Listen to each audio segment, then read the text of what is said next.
Hey guys, what's up? Welcome back here to today's episode of Advanced Bass Fishing, and really appreciate you guys coming by the channel to check it out. And we're going to be talking about water temperature and water clarity in today's video, because all you guys that have watched my videos for years, you hear me constantly talking about water clarity and water temperature. And I want to explain to you guys the importance of water clarity and water temperature in determining how you want to fish, lures, colors, everything. Because man, it's everything. It's like you could take me to any lake across the country that I've never even seen before, and you just tell me what the water clarity and the water temperature is, and I'll be able to figure them out pretty quick, usually based upon that, because once you do have an understanding of that, it makes fishing so much easier. So we're going to give you guys some good foundational tips to get started on that in today's episode.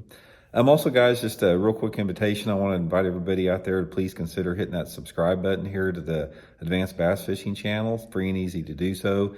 And also, if you want to go further and help support the channel, we have channel memberships here on the channel. Just go to my homepage, hit the join button for information. And above anything else, if you guys just use and bookmark that Tackle Warehouse link that I have in the description of every video for your tackle purchases, that's really given a lot back to the channel. So I really appreciate that. Okay, that is my deal. Like water clarity, water temperature, water clarity, water temperature. It means everything because it really determines a lot of different factors. It can tell you right off the bat the depth of the fish. It can tell you if they're suspended fish or not. It can tell you mood and personality. Tell you everything. I mean, it tells you a lot about it. The only caveat to that is the water temperature and water clarity by month, because for example, you can have the same water clarity and water temperature in the month of like March as you do like in the month of November, and the fish act a little bit different based upon different times of the year, but regardless, it gives you a good start to where you want to go. Okay, first of all, this is a video that could go on for hours, so I want to just do a short video here to sort of get you started with it without having to go through a big long seminar on this. But water clarity and water temperature dictate technique and color a lot of times. So what you have is you've got different scales. For example, you'll have clear water and cold water, clear water and hot water, clear water and mid-range temperature. Then you may have, semi-clear water, like, I call clear water anything over 4 foot visibility. So then you may have semi-clear visibility of around 3 feet, again with varying water temperatures. And then you may have off-colored water or dirty water, which is down around less than 1.5 feet of visibility, again with the same thing, in correlation with the water temperature with those variations. Okay, now let's go on. Let's talk a little bit about dirty water, mid-range water, and clear water. In general, if you're fishing dirty water situation, it's going to put those fish shallower right off the bat. That's just the obvious with it. So if you're in a situation where you have less than like 1.5 feet of visibility, those fish aren't going to be very seldom over 5 or 7 feet deep. Most of the time they're going to live shallower with that. And knowing that eliminates a tremendous amount of water. That's probably the easiest place to find fish in, is in off-colored water. The only thing that changes that as far as how you approach that is the water temperature in correlation with that off-colored water. Now, cold water and dirty water don't mix. It's like if you are in dirty water, fishing is normally not very good if the water temperatures are under 50 degrees. The fish are just inactive, they're dormant, they don't bite very well. Not to say that you can't catch some, but for the most part, I want at least 50-degree water if I'm going to be fishing some off-colored water. And most of the time when you're fishing in water clarity that's off-colored and a little bit cooler, is you need to fish lures that displace, quite a bit of water, larger lures, some lures that make, a lot of, noise sometimes and are brighter. So good good dirty water colors and cooler water include stuff like larger square-bill crankbaits, maybe some orange or red crankbaits that run a little bit shallower, spinner baits, jigs, that typical type of, lure category there. Now, as the water temperature warms up in that little bit off-colored water, traditionally the fishing gets a little bit better. Fish get a little bit more active. They, again, feed on a variety of different triggers, water displacement, vibration, all play a part. If you have days that are bright with not much wind, you might get, some visual strikes with that. But overall, if you're in that dirtier water, of water visibility is less than 1.5 feet, target shallow fish, with, fish with larger lures and fish with lures that are either brighter or darker. Don't want to use a lot of natural tone lures. You want to use, crankbaits that are chartreuse, pearl colored ones, and maybe some jig or soft plastic colors that are darker, like black and blue or June bug or something like that. Now, when the water temperature and the water clarity start to transition into that mid-range, this is probably the most complicated part of fishing because you have a lot of variables with that.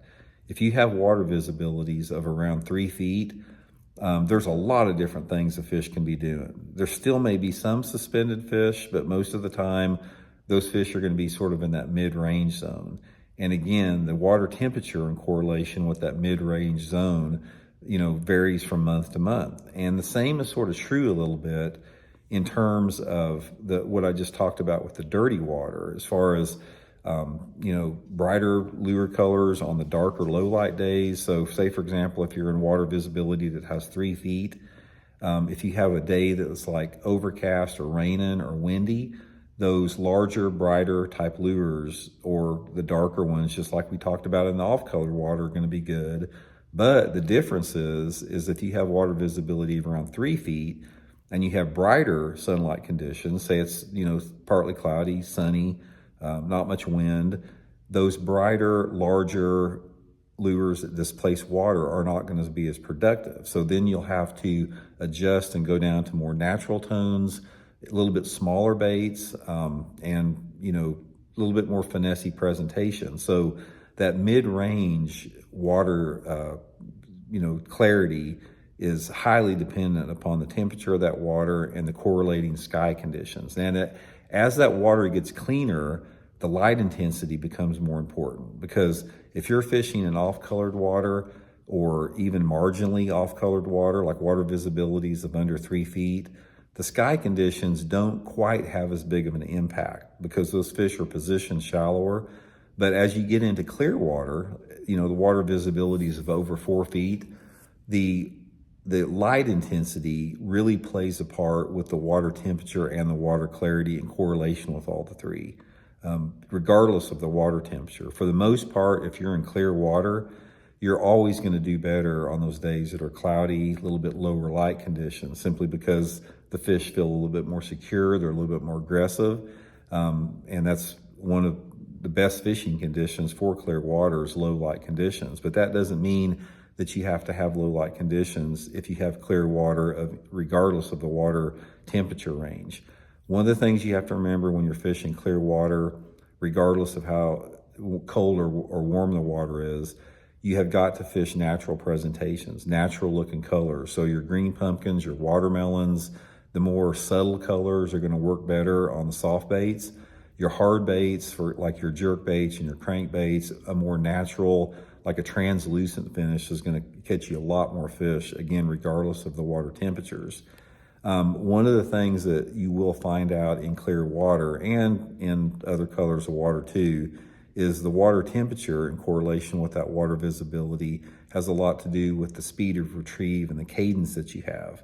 In general, regardless if the water is cold or warm, if it's clear, you normally have to work the bait a little bit faster. The fish, if they can visually see that lure, they will chase it faster in clear water, even if it's a little bit cooler.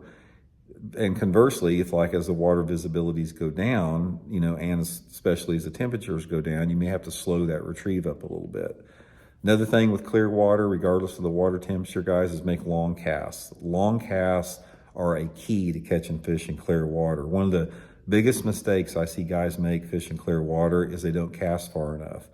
Bass in clear water, I don't care if the water temperature is 40 degrees or if it's 80 degrees, are spooky. They're very aware. They're a lot more spooky than bass in off-colored water. So make it a point to make, long casts in that type of thing. So without getting into just specifics like talking about 50-degree water temperature, 55-degree water temperature in correlation with 3, 4, 5, 6, 7 foot of visibility. You could break this down with a fine-tooth comb, and I've got little tricks and tips for all that. But the main thing is I just wanted to let you guys know that try to become a student of water clarity and water temperature, because once you do that, it'll give you a good indication of not only the part of the lake that you want to fish, but the techniques that you want to fish. So we'll do a lot more videos on this. If you want to check out more of it, guys, go to my other channel, my Intuitive Angling with Randy Blaukat page. And I've got some on my playlist. I have seasonal movements of bass and bass behavior videos. I got a lot of stuff that will talk about that on those playlists if you guys want to check that out. So hope it helps y'all out. We'll talk later.